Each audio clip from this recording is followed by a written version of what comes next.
the number one mistake people make in storytelling is adding too many details, not enough principles. So when you're telling stories, don't make the mistake of adding details that don't matter. Here's what I'd rather you do. I would rather you describe the emotion, describe the internal thought. So when you're telling stories, start with asking yourself the question, why should they care? Why is this important?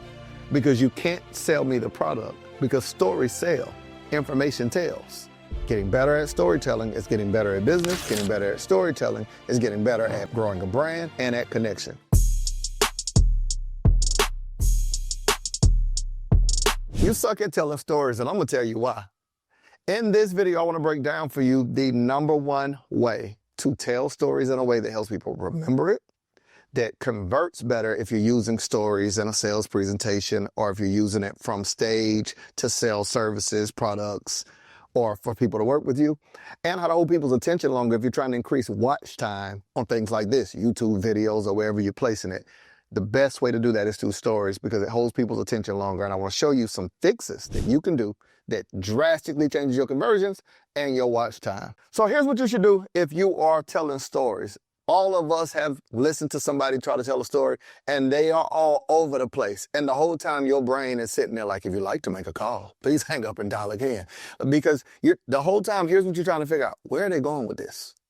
You ever heard someone tell a story from stage or anywhere else, or a friend that is not good with getting to the point and they tell you way too many details? So the number one mistake people make in storytelling is adding too many details, not enough principles. So you ask yourself this. Here's what I want you to do. Ask yourself this. Why is this important? Like, why should they care? Why should they listen? Why am I telling you to ask these three questions? Why should they listen? Why should they care? Because it's going to make you weed out a lot of the extra information. When you say, so I think it was 3 years, 4 years. You ever seen someone do that and they're trying to figure out the year? Okay, what's this year? 2025. Then they find the year, and the story they tell you, the year didn't matter. Man, I think it was 2 weeks ago, we was riding to the store. Like, okay, if 2 weeks don't matter, the only time you need to tell me the year or the week is if you're tying that to show me how long it's been since this happened. So when you're telling stories, don't make the mistake of adding details that don't matter. Here's what I'd rather you do. I would rather you describe the emotion, describe the internal thought. You gotta be writing this down. Describe the emotion. So instead of, it was 2 weeks ago, it was 1 year ago, only if the year matter. Describe the emotion instead.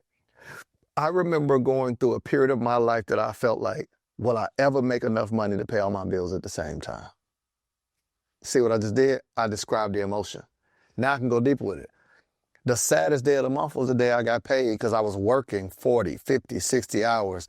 I was picking up nighttime jobs just to get caught up on bills, not even to pay my bills. And I'm talking about that feeling of embarrassment, that fear. I remember going to a friend's birthday party, and I sat there hungry, wouldn't order food because I didn't even know if I had enough money on my card to pay for the bill. See what I'm doing?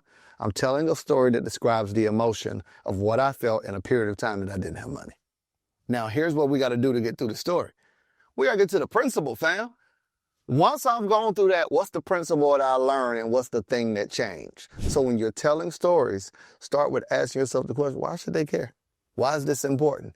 Because it's going to get you clear in your head of what you should add in the story. Second thing you're going to do is describe the emotion.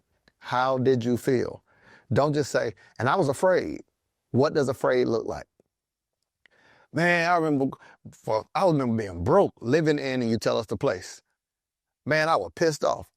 Describe what pissed off look like. Does pissed off look like you punching holes in the wall? Does pissed off look like you being rude to people? Does pissed off look like you being depressed and not being able to get out of the bed? Does pissed off look like waking up early and working hard? Does pissed off look like you journaling? Does it look like you watching movies all day? Does it look like you drinking too much and realizing you need to stop drinking? Does it look like gaining weight? Describe the emotion. Because when you describe the emotion, it paints a picture in people's head while they're listening, and they can see themselves in it and they can remember it. So when you're telling stories, it's not just the details, it's the detail they can't see, the emotion. I can't go back 10 years with you, but you can put me there if you describe the emotion. So here's the second thing you'll do if you describe the emotion. I want you to tell me like the internal thought that you never said out loud. So if you're telling a story about a time that your dad came into the house or your mom came in and said, dog, you gaining weight. right? That's what actually happened. What did you think but didn't say? You see what I just did? You paint the scene. One day my dad came in the house and he was like, boy, you sure are getting big. All I could think to myself is, I cannot believe he said this to me. It hurt my feelings. I wanted to go off. If it was someone else, I would have cursed him out. If it was a friend, I would have fought them. See what happened? You're telling me what you thought to yourself that you never said. So now look at if you do both of these in a story. First part of it, you describe the emotion. Second part, you're telling me your inner dialogue, the thoughts that you had in your head that nobody ever said. Now you're painting a full picture of a story. So if I'm listening to you, I feel like I'm in the story. Like, look at what I just said with that made up story. My dad pulls up in the garage. I can hear the garage door closing. He opens the door, he storms in, and I'm sitting on the couch chilling. See what I just did? I painted the full picture. And he walks right past me and looks back and said, dog, you getting big. We just see the story? You're in it. Now, when you're hearing me telling the story, what do you picture? You picture me sitting on a bed, sitting on a couch. This is what we need in order to tell better stories. We got to describe the emotion. We have to be able to paint these pictures, and we got to be able to give people the details of what were you thinking? Like, what's the thought? I call this your inner dialogue. It's a dialogue you have with yourself internally that nobody can see, nobody can hear, and you add voice to that. This is what brings stories to life. Like, it brings stories to life. I hope you are enjoying this. I'm telling you, this is only a few minutes out of 2 8-hour days. Think about 16 hours of training. And what's amazing about what we do, there is no place that I found that teaches business owners and entrepreneurs how to speak in a way that grows their brand, their business, and their bank account. Now, there are a ton of speaker programs, but very few that are for business owners, because business owners aren't speaking for hand claps and applause. We're speaking with the hopes of growing our business. So if I said, hey, I want to invite you on a podcast, you want to come on the podcast in hopes of getting more followers, more brand visibility, more business. Well, I want to invite you to get access to Entrepreneur Speaker. It is the only speaker training specifically for business owners who want to grow their brand, business, and bank account. You get access to learning how to speak without notes, how to organize in your head, how to present from stage. You learn storytelling, how to master telling your story in a way that sells for you. You learn my subtle selling system, and you also learn how to sell via masterclass, webinar, or challenge. So in the description below, you will get access to that. I cannot wait to see you at the next Entrepreneur Speaker. Let's get back to the episode. Now, here's the third part that you might think has nothing to do with great storytelling. Your physical body. I heard people tell stories and tell you how they were excited, but their face looked like this. You ever heard the song, "You happy and you know your face, you surely show it"? I remember getting a phone call from my brother, Mike McDonald, and he said, bro, I got you. You speaking on Invest stage. My first response was like, bro, stop playing. Stop playing. Stop playing. Because he joked out there, bro, stop playing. Stop playing. When he was like, no, you good. You speaking. 20-something thousand people, you speaking. I paused for a second and said, whoop. See what I did? I'm telling you the story, but my body is expressing the story. The way you tell stories, if I was on the phone, be on the phone. So my bro called me on the phone. I'm like, what's up, bro? If you were walking, be walking. If you were happy, be happy. If you were sad, be sad. When you tell stories, you can't forget the fact that that you are a part of the story, so your physical body should be expressing it. If you said, I sat there and I'm banging my head on the table, I'm like, yo, I cannot believe this happening to me. I can't believe this happened to me. What is my body telling you? Confusion. Stories should be created through hand gestures, through facial expression, through body language. Now, don't over-exaggerate. Do what feels comfortable to you. Do what feels native to you. But these are a couple ways that you can get better at stories. By avoiding, like I said earlier, you suck, but you can get better. I was hyperbole, right? But the way that we get better is not just in these elaborate things that we add in, but by adding these small details. Now, you're like, Marcus, what does that have to do with a sales presentation? Everything.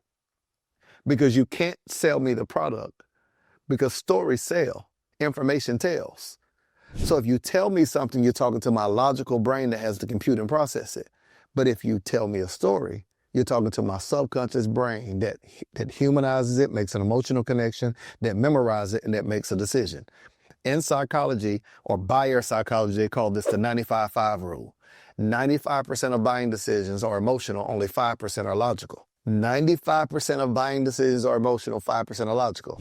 So if you're a person who's speaking without stories, you're speaking to the 5% of a person's brain that makes it hard for them to actually make a buying decision. So that means they're going to have more questions, and they're going to ask, can you send this in writing?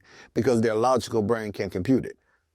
The emotion ties me into something that makes me make a decision faster, helps me connect, and helps me know, like, and trust you. So getting better at storytelling is getting better at business. Getting better at storytelling is getting better at growing a brand and at connection. So these are 3 ways that you can add into your arsenal and get better at storytelling. If I can be of help to you, we have something amazing called Entrepreneur Speaker. It's not for people trying to be a motivational speaker. No, it is more so for people who are business owners who right now, if you have a business, you want to get on podcasts and you want to speak to talk about your business and your brand so you can generate more revenue, get more clients. Well, we show you how to do that. We show you how to get better at speaking.